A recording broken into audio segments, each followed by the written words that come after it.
Michael. Stephen, you're up. We're going to put 6 minutes on the clock, and please start. Yes, I'll try and be as quick as possible, because if I miss that plane to London, I won't half hear the end of it from the bridegroom's mother. Now,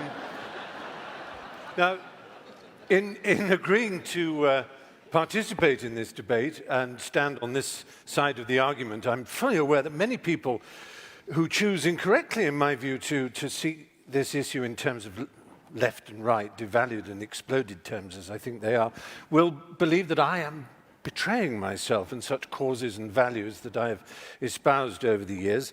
I've been given huge grief already simply because I'm standing here next to Professor Peterson, which is the very reason that I am standing here in the first place. I'm standing next to someone with whom I have, differences, shall we say, in terms of politics and all kinds of other things, precisely because I think all this has got to stop. This rage, resentment, hostility, intolerance, above all this with us or against us, certainty. A Grand Canyon has opened up in our world. The fissure, the crack, grows wider every day. Neither on each side can hear a word that the other shrieks, and nor do they want to. While these armies and propagandists in the culture wars clash, down below in the enormous space between the two sides, the people of the world try to get on with their lives, alternately baffled, bored, and betrayed by the horrible noises and explosions that echo all around. I think it's time for this toxic, binary, zero-sum madness to stop before we destroy ourselves. I'd better nail my colours to the mast before I get any further in this. It's only polite to give you a sense of where I come from. All my adult life, I have been what you might call a lefty, a soft lefty, a liberal of the most hand-wringing milksop, milquetoast variety. Not a burning man the barricade socialist, not even really a progressive worth the name. I've been on marches, but I've never quite dared wave placards or banners. Am I a loathed member of that band, an SJW, a social justice warrior? I don't think highly of social injustice, I have to say, but I character myself mostly as a social justice warrior. My intellectual heroes growing up were Bertrand Russell and G.E. Moore, liberal thinkers, people like that, writers like E.M. Forster. I believed, and I think I still do believe, in the sanctity of human relations, of the primacy of the heart and friendship and love and common interest. These are more personal, interior beliefs than they are political exterior convictions, more a humanistic version of a religious impulse, I suppose. I trust in humanity. I believe in humanity. I think I do, despite all that has happened in the 40 years of my adulthood. I am soft, and I can easily be swept away by harder hearts and harder intellects.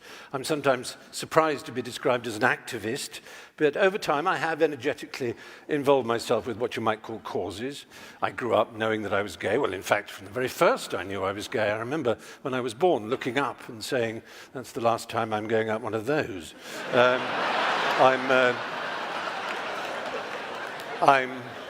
I'm Jewish. So I have a natural, obviously, horror of racism. I want racism, misogyny, homophobia, transphobia, xenophobia, bullying, bigotry, intolerance of all humankind to end. That's surely a given amongst all of us. The question is how such a golden aim is to be achieved. My ultimate objection to political correctness is not that it combines so much of what I have spent a lifetime loathing and opposing, preachiness, with great respect, piety, self-righteousness, heresy hunting, denunciation, shaming, assertion without evidence, accusation, inquisition, censoring. That's not why I'm incurring the wrath of my fellow liberals by standing on this side of the House. My real objection is that I don't think political correctness works. I want to get to the Golden Hill, but I don't think that's the way to get there.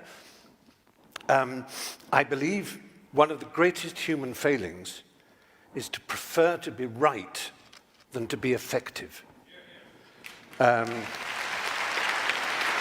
political correctness is always obsessed with how right it is without thinking of how effective it might be.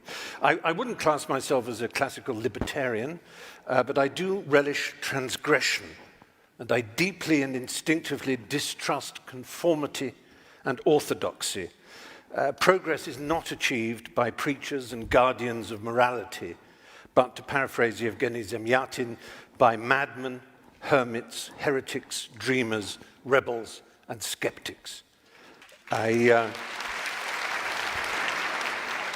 may be wrong. I hope to learn this evening. I really do think I may be wrong, but I'm prepared to entertain the possibility that political correctness will bring us more tolerance and a better world. But I'm not sure, and I would like this quotation from my hero Bertrand Russell to hover over the evening. One of the painful things about our time is that those who feel certainty are stupid, and those with any imagination and understanding are filled with doubt and indecision. Let doubt prevail.